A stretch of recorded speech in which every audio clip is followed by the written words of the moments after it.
two main drivers why we are as SSI SCHÄFER today here together with our partner DS AUTOMOTION and our own vehicle, the Wiesel,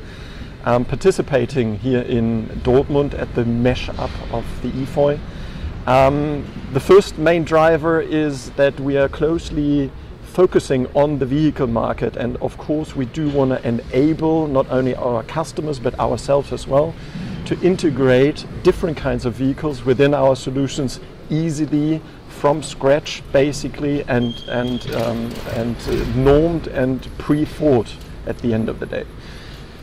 Second part of the driving question is that we not only started participating in the very early beginnings of the norm, but then of course did want to enrich that with our content, with our ideas of integrating AGVs in not only ours but others'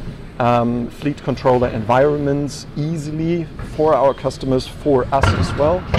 And we did want to prove that as well, not only within this scope, but in future scopes as well, and do want to prove that our interfaces, not only for the AGV and interpreted for the VDA 5050, but also in the general context that we are interface open, where we can standardize. We do want and need to standardize those interfaces in order to ease the integration and the maintenance afterwards for us and for the customer.